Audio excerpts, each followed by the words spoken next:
Welcome. I'm Dr. Terry Hildebrandt. I'm the Director of Evidence-Based Coaching at Fulton Graduate University. And today we're excited to have Deborah Hamilton. She will be giving an evidence-based coaching thought leaders webinar on building a culture of coaching for leaders at all levels. And we're excited to have Deborah. She is currently one of the recent graduates of the evidence-based coaching program at Fulton Graduate University.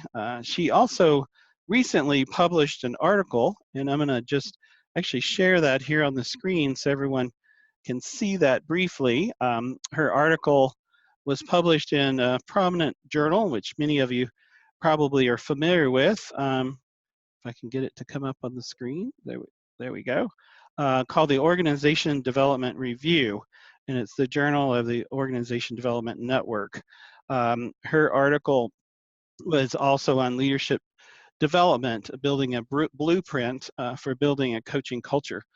So she'll be talking about this article, as well as some other work that she's been doing at her organization. We're also very excited to announce that Deborah Hamilton applied for the MECO designation. And the MECO designation is really about elevating the status of corporate executive coaches to be viewed as trusted advisors. And the MECO designation she received the Gold Award or Gold designation, which is the highest level. And MECO stands for Measuring Excellence in the Use of Employment Sciences, Executive Coaching, Corporate Leadership, and or Organizational Culture. Deborah will be receiving this designation at the MECO conference in San Diego coming up in October.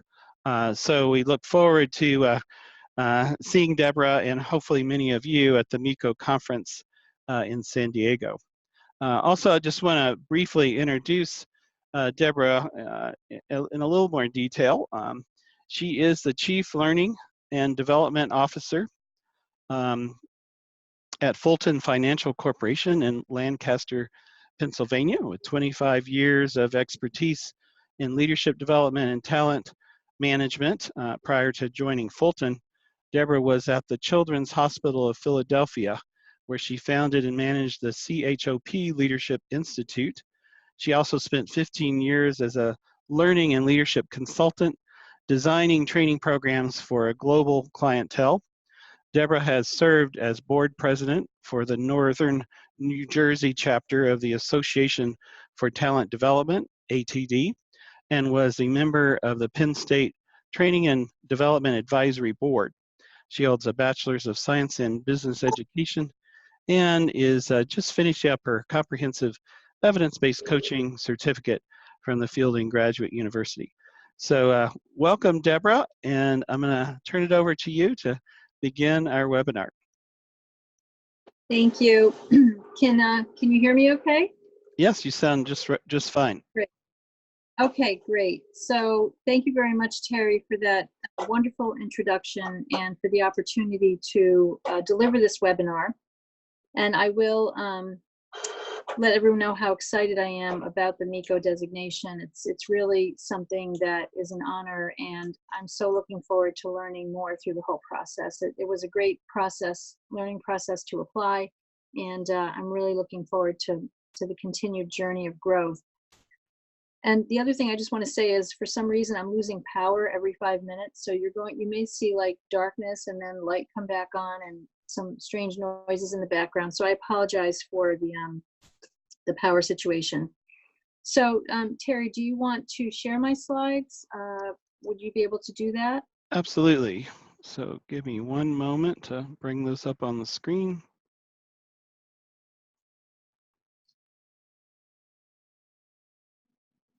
Okay, can you see the slides? I can. And I will go ahead and put them in slide mode as well.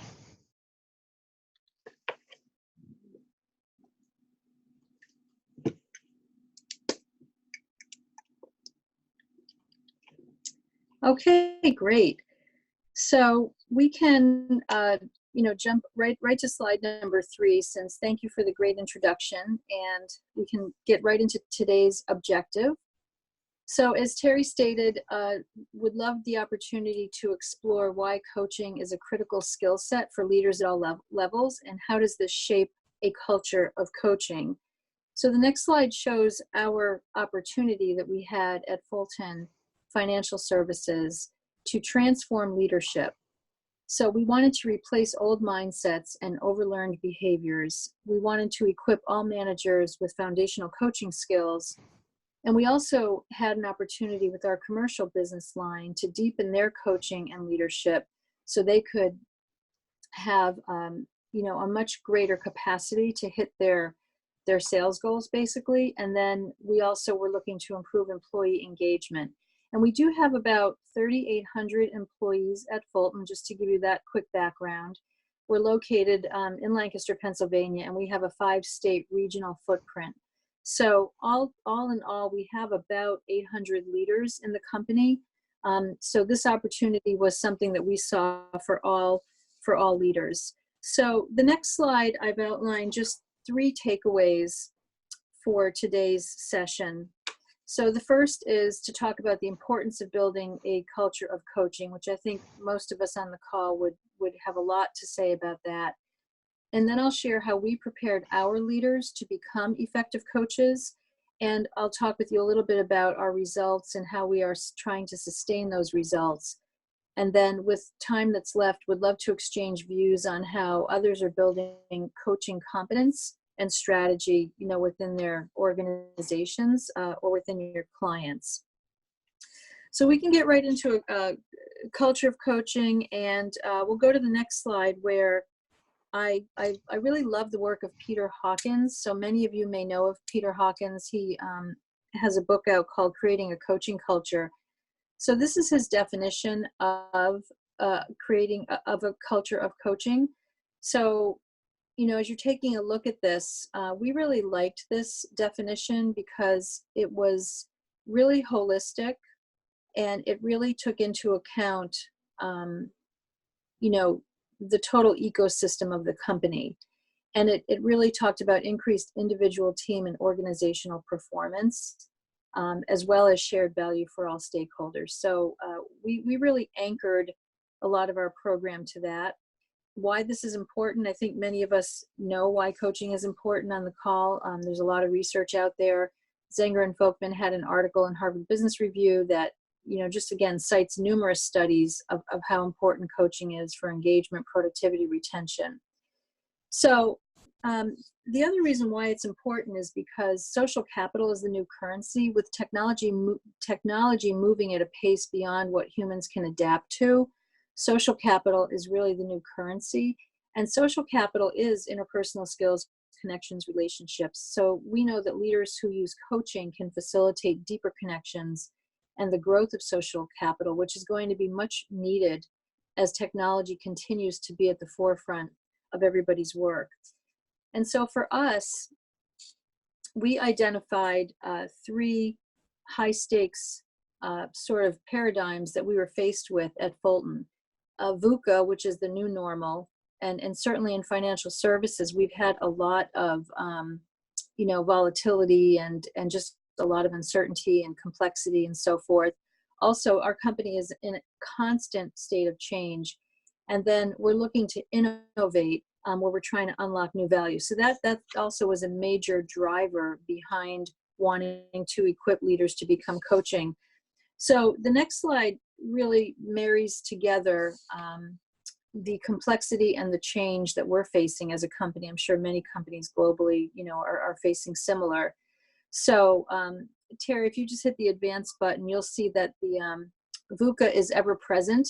And if you just press advance again, our response to that is really coaching, because we feel coaching offers a unique response to help address all the challenges at every level under all conditions. And this particular pyramid comes from Peter Hawkins' work. We've adapted it a bit to create our ecosystem, starting with our foundation that we are a leadership company. And I think that the MECO designation just for us really gives us such joy and pride because we have been working so hard to establish ourselves as a leadership company. So the next slide shows how we define coaching. So this is our internal definition for coaching: an interactive dialogue between manager and direct report, the goal of which is to explore growth, deepen learning, and unlock an employee's potential toward the achievement of individual, team, and organizational goals. So we use this as our anchor, and the next slide will show you how we've taken it a step further to develop our own proprietary coach model. So this is the model that we teach in our programs for leaders to have successful and productive and nurturing coaching conversations. So you can see in the model that we always want leaders to start with the context. So what is important to be talking about, what needs to be addressed, get agreement up front on that. Then open dialogue, which is really exploring the situation, probing, listening, asking questions, getting to an agreement on action steps. We're trying to help managers shift the accountability to their team members to come up with their own solutions, so the leader's not doing all the heavy lifting. And then we ask leaders to assess the commitment. Is there strong commitment in following through with the action steps and the solutions that have been that have come to the surface? And we feel this is important so that leaders can empower the team members to actually follow up with them. So leaders are not chasing down an employee to kind of follow up on their commitments. So we're really trying to shift accountability. And then we like to end on a high note, which is, part of our strong culture is to really, have positive intent and give recognition and just sort of motivate. So that's our Fulton coach model, and that's the foundation for all of this work in terms of our coaching competence. So the next slide introduces our vision. And the quest was, how to deliver this to 800 plus leaders. So we started with appreciative inquiry. And if you go to the next slide, you'll see that we were looking at what best practices did we already have going on that we could use or map to. So we have our culture program called Fulton Experience, which I'll show you that in a moment. We also have 6 core values as a company, and we brought those into our programming. The company was already doing sales coaching on the business line side of our business, and that model is called Accelerate. So we already had some good coaching going on in the organization that we could leverage. And then we have a good executive coaching program, and we really always take lessons learned from our executive coaching program and what we're learning that leaders need and how to best deliver coaching. So these were the kinds of things we tapped into.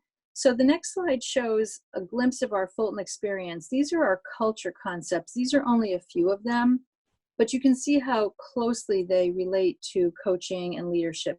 Things like be here now, which is really being present. What more can I do, which is advocating for accountability. Things like the shadow you cast. So how is the leader being perceived? So our vendor partner is Sen Delaney, and we have a very rich and robust culture program, which was the foundation for all of our coaching curriculum and coaching programs. The next slide shows our 6 core values. And as you can see, these are very strong values that we live by at Fulton. And all of these really impact the coaching and leadership work, but especially, they all do. I would like to say performance is certainly one. When managers are coaching direct reports, the performance management piece is obviously a big part of those conversations. So we were able to anchor these 6 core values into our work. And then the next slide shows our sales model, which, as I mentioned, there was sales coaching going on in the organization before we formalized more coaching content and expanded it so that all leaders at all levels could start to learn coaching. And so this Accelerate model is our sales model that our front-facing sales professionals use. And we're helping sales leaders to coach to the mindset and behaviors for the world that they're in, where they have direct contact with customers. So that's a little bit about, why we feel coaching is important, how we set out to move the needle, if you will. So the next part of the discussion is how to prepare leaders. So if you go to the next slide, we definitely wanted to move the needle on coaching. And we felt and observed that many managers were doing a lot of telling and updates during coaching conversations, which is very common, as many of us know. So we were looking to move the needle from a monologue, disguised as a dialogue, way over to authentic leadership and authentic followership. And if you just hit the advance button, there's just a little piece here that we help leaders understand that a careful conversation is a failed conversation. So we try to help leaders move into more robust conversations that are transparent and that help team members really search and explore for new ways to get stronger results, and to do that sort of holistic work with their team members, which is hard because a lot of managers are very busy and they don't have the skills. So we were trying to move the needle, shift things a little bit. And the next slide is sort of a funny cartoon, and you can hit the next up button so the heading comes up. I'm not sure why that's like that. So as a financial services firm, we have to adapt, because this is a funny illustration that kind of signifies, the old school of leadership, where the senior management team is making all the decisions, and leaders and team members are, conservative and cautious, and kind of following, what's coming down, and it's not this inclusive growth culture. So we, again, are trying to adapt our mindset and really shift our mindset to be much more growth oriented, and break out of some of our old patterns as a conservative financial services firm. So this has been a big challenge for us. The next slide shows a little bit more around how this plays out. So we know the future of work is highly relational, and this again is coming from Dr. Kelly Monahan in her work. So I'm not sure which, how relationships look like, in your organization, but you've got the sharks, the penguins, and then you have the beautiful school of fish. So this really, again, speaks to moving our culture into something that's much more inclusive, empowering, accountable, diverse, and connecting, coaching, empowering, and adapting. So these are, again, part of what we were facing in terms of how do we prepare leaders to be effective coaches. We feel a lot of it is mindset to start as a starting point. The next slide just talks a little bit about the growth versus the fixed mindset. This is the work of Carol Dweck, and we see a lot of this work in the research. So we were really helping leaders learn how to, pause, not go so fast, embrace what they don't know, be humble, reframe their questions, learn fast and fail fast, and relinquish control, and again, really be empowering. So you can go to the next slide. So we know the fixed mindset doesn't work, and we're trying to promote and propel the growth mindset. So the next slide is really interesting, because at Fulton, we struggle with the player-coach balance. And Mark Murphy did an article, it interviewed NASDAQ and put an article out around the player-coach balance. And we feel that our leaders are too much in the player, right? They're doing too much of the work. They're going too deep in the trenches.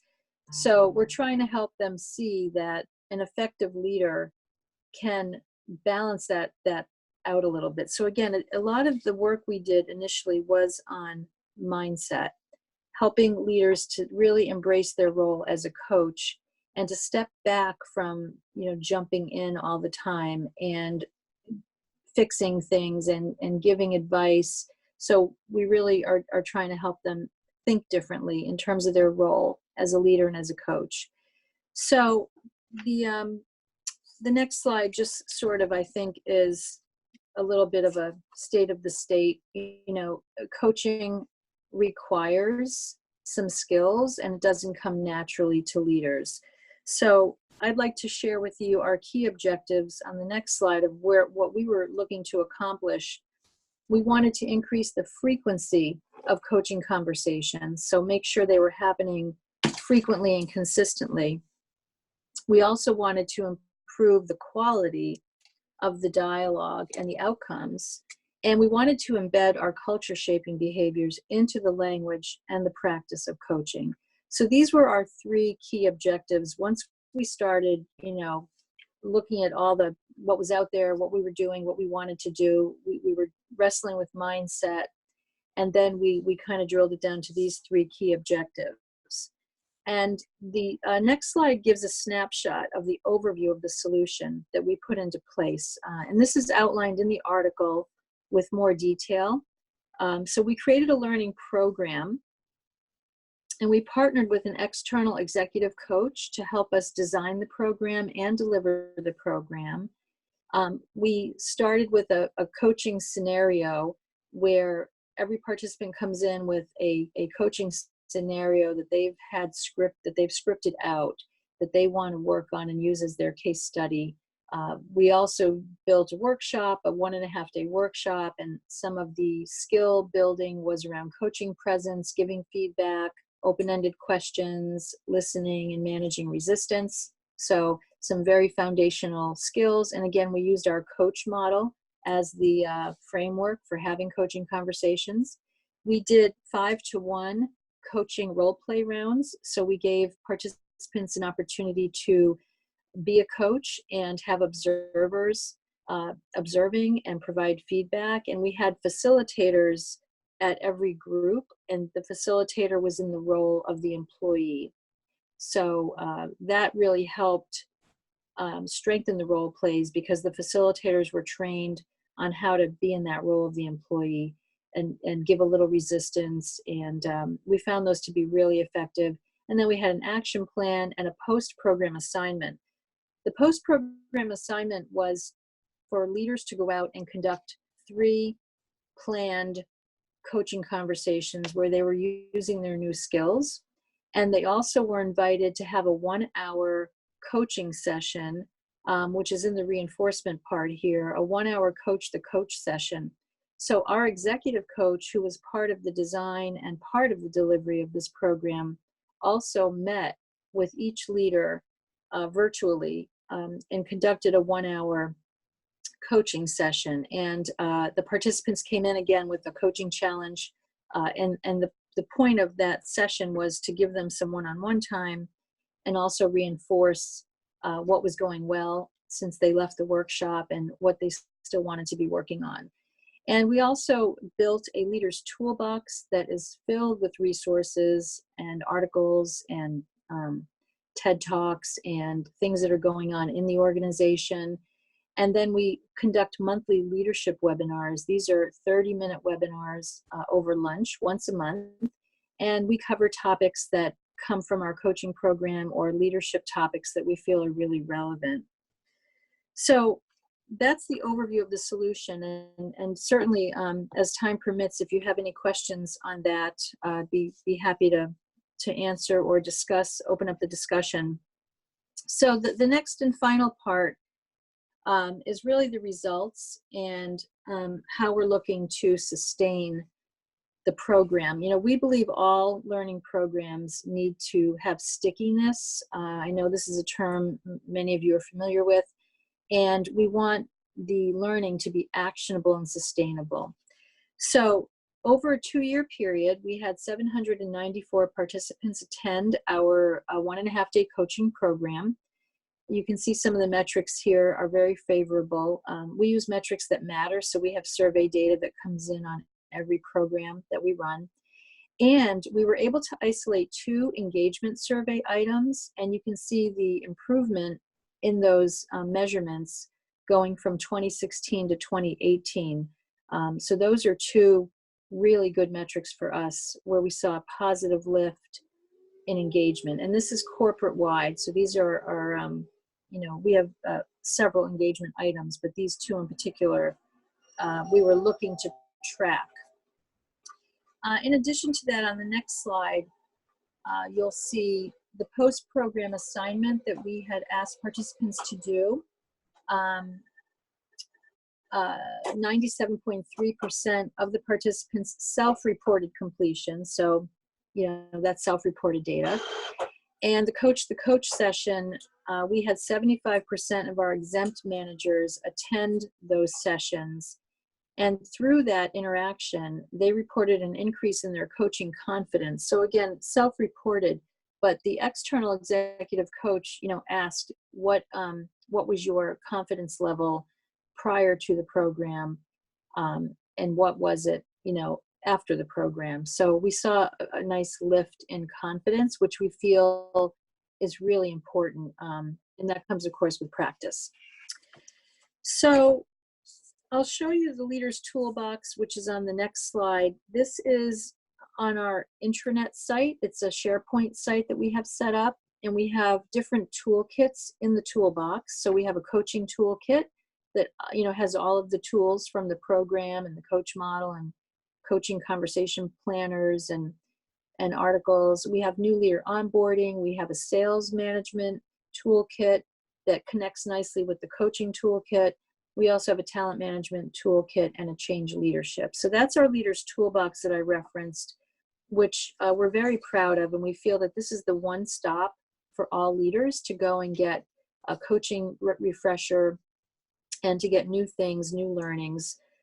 So we try to keep that fresh, and we send out a monthly email, a Leaders Toolbox email that invites all leaders, all 800 and some leaders, to you know, come in and look at some of the new things that we're posting and the new webinars that are coming up. And the next slide shows our Take 5 at 5 initiative, I'll say. I'm not sure what the right word for it is, but one of the key learnings is that we'd like leaders to take 5 minutes at 5 o'clock, not literally, but it could be 5 minutes at 5 o'clock, to reflect on their day, reflect on their leadership, reflect on some of their tough challenges, you know, look inward in terms of how they are growing as a leader, and think about, you know, what the next day or the next week looks like. So I'm happy to report that for a financial services firm, asking leaders to reflect in a journal, and we actually created journals, Take 5 at 5 journals, and have given them out to all leaders. And I'm happy to report that many of them are doing some reflection. So it's been an interesting experiment, and we're really, really happy that leaders are understanding a bit more about mindfulness. They're understanding that you have to slow down to speed up. So we can't say every leader is doing it, but we do build self-reflection into almost all of our training programs to give leaders a chance to really think about, you know, what's important to them and what do they want to learn. So I'll sort of wrap up with our lessons learned on the next slide, which, you know, we had several lessons learned, but the first one was we did not really have strong business line metrics, which was challenging to get. So we kind of moved quickly into building the program and delivery. So we'd like to get more, you know, business line metrics, or ROI, which is of course really hard to capture. But we did have good, you know, qualitative post-program data.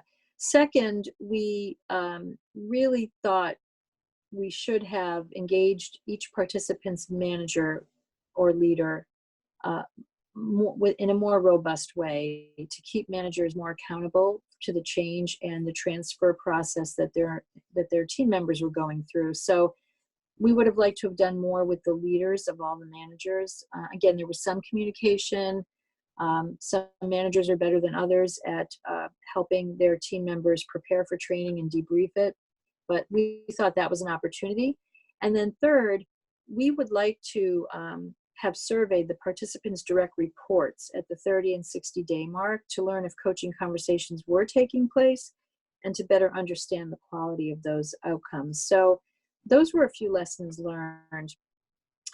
And as Terry mentioned in the article, we did a second case study in the article, which was our commercial market executive team, the CME leadership team. And that team wanted to go deeper in their coaching. So we put an 18-month program together for them. So this was a customized 18-month program for our commercial market executives. We used the coach model, the sales model. We used the Hogan assessment. We used a 360 tool. We provided each of those leaders, there were 30 leaders in the cohort. We provided each of them with a coach for a short-term coaching engagement to debrief the 360 and to create a leadership development plan.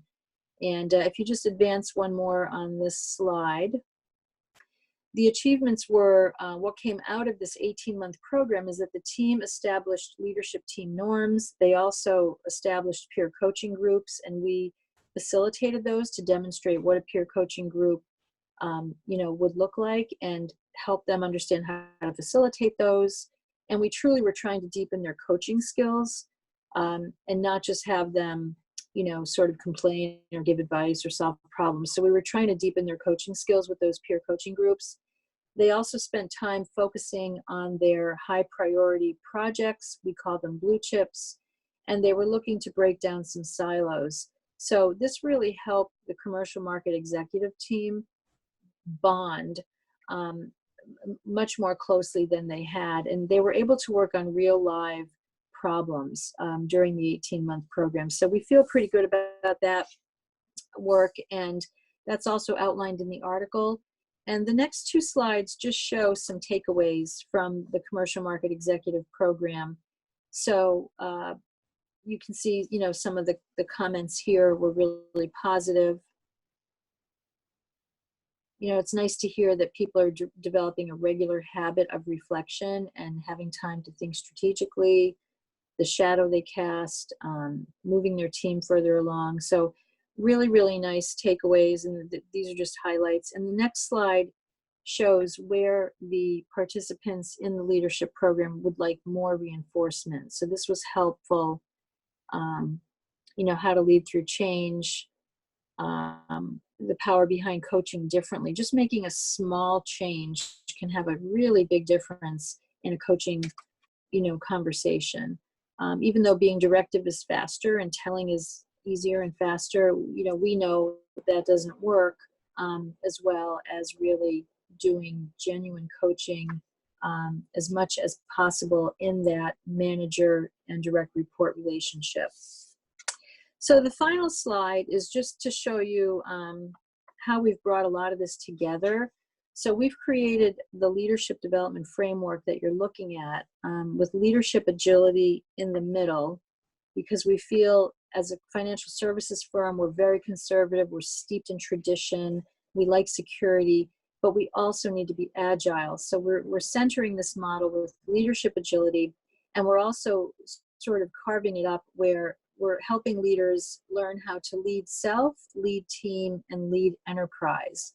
And this has been this is an evolving model, but we felt really good about bringing together all the pieces of what we're doing for our leaders in a single view.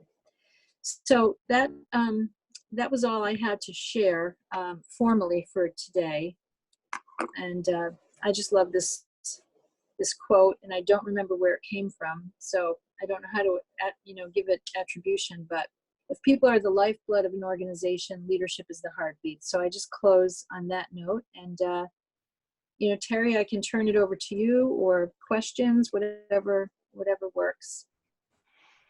Wow, what an amazing story you had to share with us, Deborah, and thank you for these amazing slides too to really summarize the essence of the work that you've done. And there's no doubt, right, that you deserve the Miko Gold designation from all this great work. So thank you for sharing it with us today. We do already have some questions that are in the chat room, and this is an opportunity for anyone to come forward and ask a question.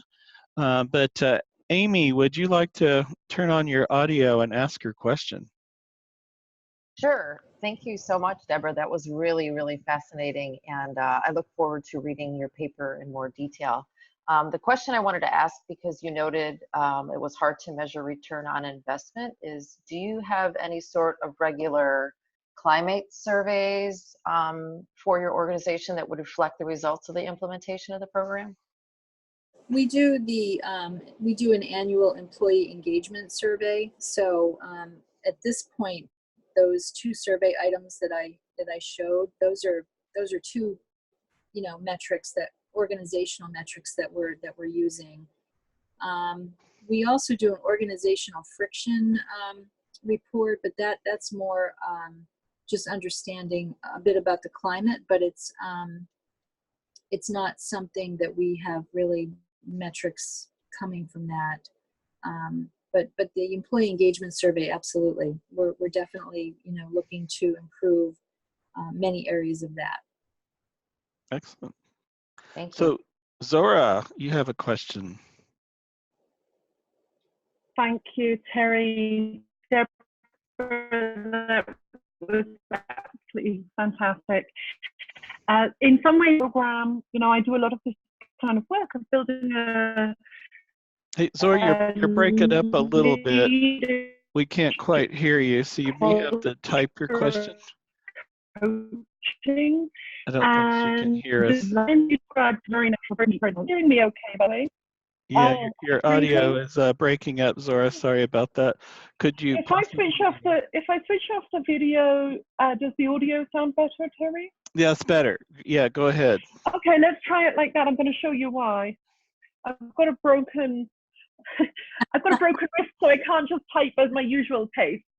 So if you cannot hear me, please raise a hand or something for me to stop talking. I was saying, Deborah, that was just a fantastic presentation, and I do a lot of this kind of work of developing a coaching culture among the leadership of my clients, and it seemed in so many ways a kind of ideal design in terms of its integration, with daily business, the use of real sort of case studies and scenarios that people bring, and the practice and the follow-up. The question that I had in my mind was about access and really, getting that buy-in at the beginning, because this is presumably a reasonably high budget initiative overall. You said it went over a couple of years and it went to almost 800 participants. And there's a lot of executive time as well that some people who are thinking about this might cost in. So I would love to hear about how that worked, whether there was a key senior leader who was brought in to the whole idea of coaching before you even started, or what you did, Deborah, to really make that happen and get that extraordinarily high level of participation and commitment. Thank you. Great question. And maybe a two-part answer. So we were fortunate with our Fulton Experience concepts and Fulton Experience program that that rolled out first. So we had these great culture concepts that every employee was being exposed to, but we started with all of leadership, and that was supported from our CEO. So our CEO brought in the culture program, and it has been phenomenal. And we've really leveraged that program in many ways. So that has a lot of stickiness, and we were able to sort of jump in to those concepts and start to look at each one and say, where can we provide some deeper dive on them? And then we were able to get good buy-in from the senior management team to do a coaching program. And that was very foundational, as I was showing you, just the foundational nuts and bolts of how to be a good coach. Our senior team really was buying into coaching as the way we do business. So again, these all are sort of, could be considered, well, that sounds good, but how do you really do that? And a lot of it is just my whole team, my learning team, and my HR business partners. Everyone was very supportive, and we did our best to keep costs down. And then with the commercial market executive program, they clearly wanted to go deeper, and they came to us. So it was great. We had, we booked some really nice work with them, and we spread that out over 18 months, and they they were fine with budgeting for that. So, it hasn't been totally smooth, and there's always bumps in the road, but I think it just started at the top with the culture program, and we were able to very quickly just say, hey, this is an opportunity. And we had a lot of good results early on, and those results are what kind of just keeps the money coming into the budget. So it's not always easy, but we were really fortunate to have senior level buy-in. Thank you. Excellent. So Bev Paulin, would you like to come on live and ask your question? Thanks, Terry. Wonderful presentation, Deborah. Just so delighted I could hear that in person. I'm just wondering if you saw any unanticipated or surprising outcomes as a result of your initiative. It's something that you weren't expecting or just sort of surprised you as you rolled out the program. Yeah, I think, a few surprises were, I think one, I don't know if it was a surprise or a lesson learned, but, a day and a half of a workshop is not a lot of time. And I think we were surprised that some of the participants wanted a little more time. So, they said, hey, this should be a little bit longer. Of course, you always have people that say this should be, can you do this in about an hour? I mean, you kind of get the whole range, but it was surprising to hear some participants saying, we'd like this could have been longer with more practice. Another surprise was that there was a lot of requests for refresher. So that told us that people were really getting something out of it, and that they really wanted to genuinely, become good at coaching, and that refreshers were being asked for. So that's where we built the Leaders Toolbox, and we're currently building out a coaching 2.0 version.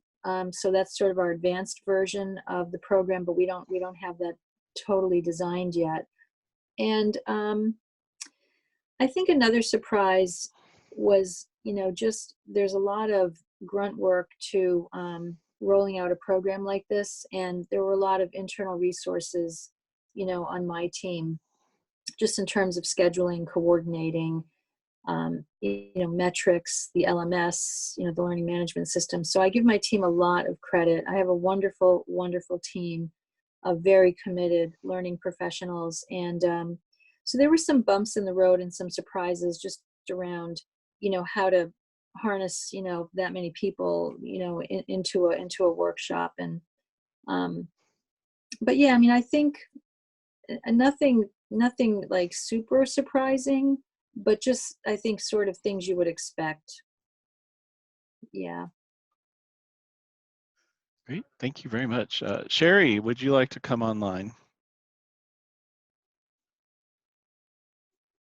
Excellent work. This is just so impressive, and congratulations. And so I'm just wondering about the commercial market department, since they're sort of separate and they did a deeper dive. Is it possible to tie their business unit results on a high level, like revenue, expenses, profitability, on a departmental level, but pre and post program? That would be ideal. That would be ideal. And, it was a little challenging to partner with the leaders who are very busy sales leaders, and they really wanted, to see results. And they were going through market segmentation at the time. So they were taking their sales force and they were redistributing, reallocating their sales force among different market segments. So there was a lot of change and churn going on. So we kind of, swooped in to sort of provide some relief. and, you know, through this program design, and we designed it as we went along. So we kind of, you know, we really designed it as we went along because we wanted to keep learning about what they needed. And so we really didn't get, you know, I always say begin with the end in mind. You know, what number are we trying to change? What problem are we trying to solve? What's the business case? And we knew that they had a business case. It just wasn't crystallized in metric format. So we try very, very hard to get that information from our clients when we're going in to consult. You know, I think many of us, you know, have been down this road. You know, what are you trying to change? Well, I want to improve their attitude, or I just want them to work well together, or they have to communicate better. And you really, it's hard to drill down to something. Now, on the sales, because they're a sales group, absolutely yes, we should be able to look at revenue or FaceTime with customers, or you know, customer satisfaction, or if there's a product, if there's a campaign, you know, go in and do a special coaching or a special, you know, a program to help them coach through that campaign and get those before and after. You know, here's where we're starting, and then, you know, 30 days later or 6 months later, here's where we're landing. So we're striving to get there. We're just not there yet. Thank you. Wonderful. So we probably have time for 1 or 2 more questions. Anyone else that might like to ask a question or offer a comment?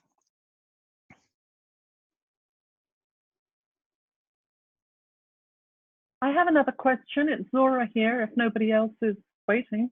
Yes, please, Zora. Thank you. So Deborah, when you were speaking about the case study scenarios that people come in with, this is something that I and my company often use as well with our clients. I like to have people working on real case material from the actual business. And I always find it's a fine line between people being willing to share that sometimes sensitive and confidential information, which can be tricky, and on the other hand, the power and the depth of using real business case material. Would you share a little bit more about how you gave that pre-assignment for them to prepare their case study scenarios, please? Sure. So, you know, we just asked them to kind of script out a challenging coaching conversation, either one that they had that they would like to redo, or an upcoming one that they know that they have to face into. And we gave them some prompter questions, you know, to ask to get them thinking about, you know, this coaching opportunity. So they came in with, you know, it was kind of a worksheet, and they worked through the worksheet. They brought that in. And what we did with that is we gave them time on day 2 to connect with a peer in the class and do a little peer-to-peer coaching around their case. And we also gave them a chance to, during the workshop, to use the coaching conversation planner, which was one of the tools, to kind of then plan out how they would go about having that conversation. So, you know, it really was, I wouldn't say, it was kind of a limited use case study where they came in, they met with a peer to kind of talk about how they would approach this. They got feedback from their peer, and then they worked it through on the coaching conversation planner. And then they took that with them. So it was still somewhat confidential, and it was, these were cross-functional managers coming in from all over the organization. So for the most part, there was good, you know, you weren't really typically working with your intact team. But yeah, that is definitely a challenge, you know, how to keep the confidentiality and still make it real. But yeah, that's how we approached it. Thank you. So we have one more question from Lisa. Would you like to come online? Sure. Yeah, and thank you for your presentation, and enjoyed the clear and helpful information. And how do you develop high levels of trust in moving from surface level conversation with leaders towards authentic change? You mentioned from the 1 to 10 scale. So I'm sorry, can you just repeat the question again? for how do you best develop high levels of trust to move from the surface level conversation with leaders towards the authentic change that you mentioned? Yeah, so I think that's a work in progress. First of all, it's really helping managers break out of their telling mode, because most managers, in corporations, they have a team of people, and coaching conversations are often updates, or there's a lot of telling team members what to do and how to do it. And so we're trying to slowly, one manager at a time, one program at a time, we're trying to help them break that pattern of telling and fixing. And a lot of our leadership webinars that we hold monthly do tackle some of these topics on authenticity, how to ask really good coaching questions, how to build more accountability through the coaching conversation, and how to be vulnerable. So we also have an annual leadership summit every year that we invite our top like 200 leaders to come to. So we have that coming up, actually. And we bring in a speaker that can also address things like emotional intelligence and mutual learning and vulnerability. So we're trying to build off of our Fulton culture concepts, which are very rich. They're very rich concepts. Like Be Here Now is really about presence and tuning out the distractions and really being in the moment with your team member, and also looking for those pivotal coaching moments throughout the day. So when leaders are going fast and head down, everything around them is a blur. We've all experienced it. I mean, it's just sort of the nature of the role. And so we try very hard to get leaders to slow down and think differently, reflect, be more present, show some vulnerability, show some humility with their team members, to be in a position of learning. And we feel that all of those things, and many other things, of course, as well, play into this. But we feel that to move that needle, it's a gradual movement of the needle to becoming, more authentic, and to really look at team members, with some empathy, and to help empower team members to bring their best self to work each day, and to find the greatest level of fulfillment that they can, through their contributions, and to understand their value.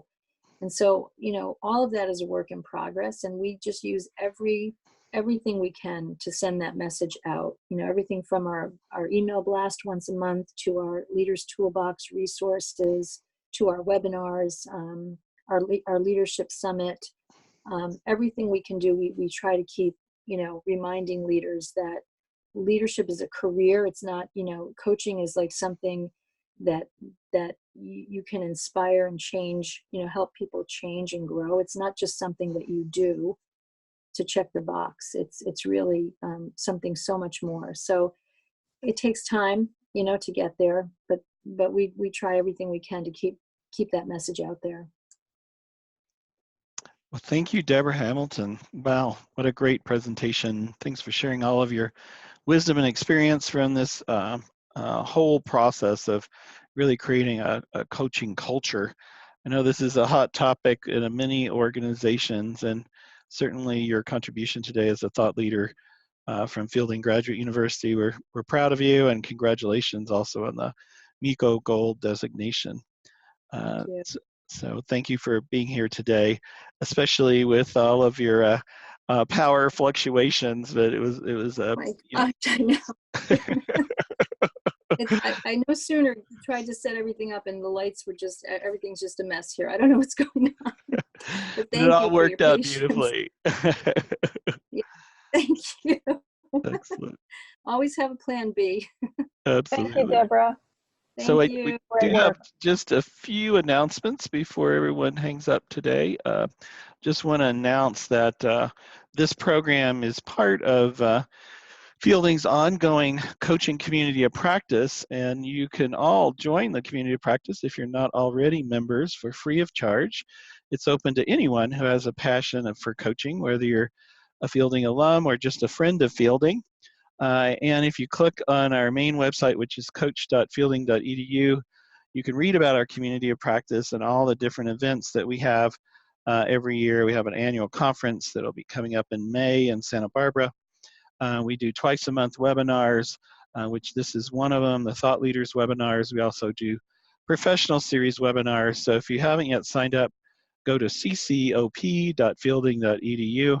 Again, ccop.fielding.edu. We also post all of our webinars online for you to be able to watch later and to refer to your friends.